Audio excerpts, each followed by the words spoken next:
अस्सलाम वालेकुम रहमतुल्लाहि व बरकातहू।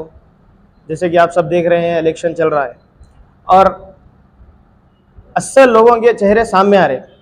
जिसे हम सेकुलर समझते थे, जिन पार्टियों के लीडरों को सेकुलर समझते थे, आज वो लीडर जो है ना जाके अपने को सीट नहीं देने की वजह से ये खुद के इनकी सेल्फिशनेस इन्हों जाहिर करने के लिए जो है ना दूसरे पार्टियों में, जैसे बीजेपी पार्टी है, इन्हों सेकुलर पार्टी कांग्रेस बोलने वाले आज इनको सीट नहीं देने की वजह से एक बीजेपी में जागो है। तो आपको इससे मैसेज ये मिल रहा कि इन्हों जो है ना सिटी के डेवलपमेंट के लिए या फिर अवाम के डेवलपमेंट के लिए इन्हों आगो नहीं है। इन्हों आगो है खुद डेवलप होने के लिए इन्हों ऐसो है। इनको ओहदा नहीं दिए तो इन्हों कभी भी क्या भी कर सकते, वक्त आने पे हमारे को बेच भी सकते। एसडीपीआई का आप देखिए, हमने हिजाब का इशू उठाया था, अजान के बारे में इशू उठाए, हमें हलाल का रहने दे, वो चाहे इकोनॉमिक बाइकआउट रहने दे। जो हमारे कौम के मुसलमान छोटा बिजनेस करने वाले लोग, जिनके घर में 4-5 लोग पल रहे, जैसे जिलेबी डालने वाले लोग, ऐसे लोगों को मंदिरों के पास बिजनेस तक करने नहीं दिया गया। उसके बावजूद भी ये जो कांग्रेस के पार्टी के एक हमारे बहुत बड़ा तबका है कांग्रेस पार्टी में, मुसलमानों की लीडरशिप है, वो उतर रहने के बावजूद भी वो लोग हमारे इसमें आके काम नहीं किए। अगर वो उतर के असेंबली के पास ठहकर इन शो पे अपना शर्ट उतार कर एहतजाज करते थे तो हमारा हक हमारे को मिल को रहता था। और ये जो माहौल कर्नाटक में क्रिएट किया गया, वो चाहे अजान रहने दे, वो चाहे हिजाब रहने दे, वो चाहे हलाल कट का रहने दे, वो चाहे इकोनॉमिक बाइकआउट का रहने दे, इसके ऊपर बहुत असर पड़ता था। इसी ताल्लुक से मेरी उन बहनों से मैं ये रिक्वेस्ट करना चाहता हूं कि आपके हिजाब के ताल्लुक से जो पार्टी और जो पार्टी के वर्कर्स ने काम किया, आप सोशल मीडिया पे आप अभी बैठ के है ना जो रिसर्च कीजिए, आप जो है ना यूट्यूब पे जाके रिसर्च कीजिए, क्या कांग्रेस ने कुछ काम किया था, what stand Congress party has taken in हिजाब रो। आप ये मार्केट चेक करिए, हिजाब के मसले में जो है ना कुछ भी काम नहीं किए हैं। एसडीपीआई एक वाहिद पार्टी है जो हर एक मुद्दे पे सामने आती है और आवाम के साथ कंधे से कंधा मिलाकर काम करती है। तो आप तमाम लोगों से रिक्वेस्ट है, आप रायचूर का भी इलेक्शन ले लीजिए, रायचूर का भी हम देखा है, ऐसे लोगों को आगे लाया जा रहा है ताकि गुलामी बनी रहे, ताकि आवाम के ताल्लुक से आवाज उठाने वाले कोई भी नहीं हो, ताकि है ना जो कुछ भी इनको जिनको मिलना था उनको मिले जैसा दिखें दे। ये माहौल क्रिएट किया जा रहा है। जो है ना रायचूर में ऐसा क्रिएट किया जा रहा है कि कोरोना में इनो काम करे, कोरोना में उनो काम करे। कोरोना में काम कौन करे सबको मालूम है, जो भी काम करे हमारा उनको सलाम, नहीं बोल के नहीं।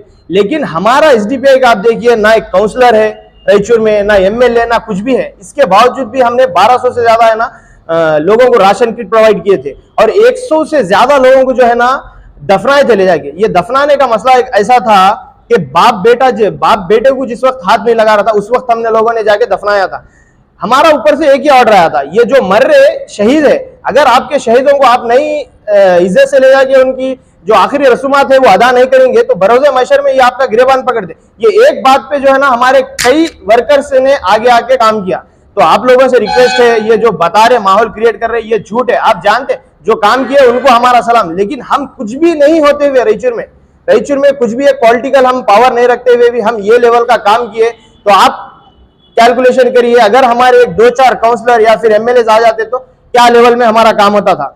एक माहौल ये इलेक्शन मूवमेंट में रायचूर में, खास करके रायचूर में ऐसा क्रिएट किया जा रहा कि इनके पास पैसा नहीं है, इनके पास वो नहीं है, इनके पास ये नहीं है।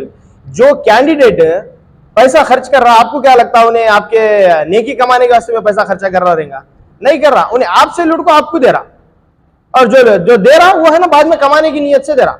तो आपसे मेरी रिक्वेस्ट है कि देखो, एक अक्लमंदी ये है कि कभी सवाल पूछा जाए तो अक्ल बड़ी क्या भैंस बड़ी बोले तो है ना भैंस दिखती बड़ी, भैंस को जो बड़ी बोला उन्हें बेवकूफ इंसान करार दिया जाता, लेकिन अक्ल को जो बड़ी बोलने वाला है उसका फ्यूचर बनता, उसकी आने वाली जनरेशन का फ्यूचर बनता। तो आप तमाम लोगों से ये रिक्वेस्ट है, ये जो भी कौन भी बोल रहा है इनके पास पैसा है क्या, उनके पास वो है क्या, तो उनको बोलो अक्ल बड़ी है क्या भैंस बड़ी है। और एक बात जो है ना कि ये लोग वक्त आने पे डर को पीछे हट जाएंगे, ऐसा होगा वैसा होगा, इन्हों काम नहीं कर सकेंगे।